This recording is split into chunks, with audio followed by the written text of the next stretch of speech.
വൈകുന്നേരം ആയപ്പോൾ കൃഷ്ണന്റെ അമ്പലത്തിൽ പോകാൻ ഒരു കൊതിയായിട്ടോ. അപ്പൊ തന്നെ പെട്ടെന്ന് റെഡിയായി. വൈകുന്നേരം ഒരു 5:30-6 മണിയായി. ഇതുവഴി നടന്നു പോകാൻ ഒരു പ്രത്യേക ഫീൽ ആയതുകൊണ്ട് തന്നെ ഒറ്റയ്ക്കാണ് കേട്ടോ വരുന്നത്. എൻ്റെ വീട്ടിൽ നിന്ന് ഒരു 5 മിനിറ്റേ വരത്തുള്ളൂ. മലയങ്കീട് ശ്രീകൃഷ്ണ സ്വാമി ക്ഷേത്രത്തിലോട്ടാണ് നമ്മൾ പോകുന്നത്. അങ്ങനെ നമ്മൾ അമ്പലത്തിന്റെ അവിടെ എത്തിയേട്ടോ. ഈ അമ്പലം കാണുമ്പോൾ എനിക്ക് പ്രത്യേക ഫീലും സന്തോഷവും ഒക്കെയാണ്.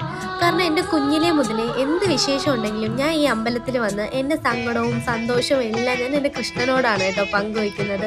ഒരു ചെറിയ ഗുരുവായൂരെന്ന് തന്നെ പറയാം. ഇവിടെ വന്ന് കൃഷ്ണനെ കണ്ട് പരാതിയും സന്തോഷമൊക്കെ പറഞ്ഞിട്ട് നേരെ ഇവിടെ ഒരു കുളം ഉണ്ട് കേട്ടോ. അമ്പലക്കുളമാണ്. ആ കുളത്തിൻ്റെ അങ്ങോട്ടാണ് പോകുന്നത്.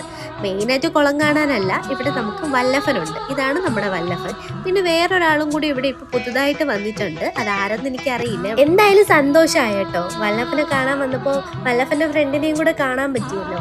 പിന്നെ ഞാൻ കുറച്ചു നേരം ഈ അമ്പലക്കുളത്തിന്റെ അവിടെ തന്നെ ഇരിക്കും.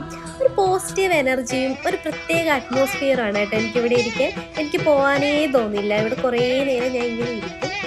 അപ്പോൾ ഇന്നത്തേക്ക് ഇത്രയേ ഉള്ളൂ. ബൈ.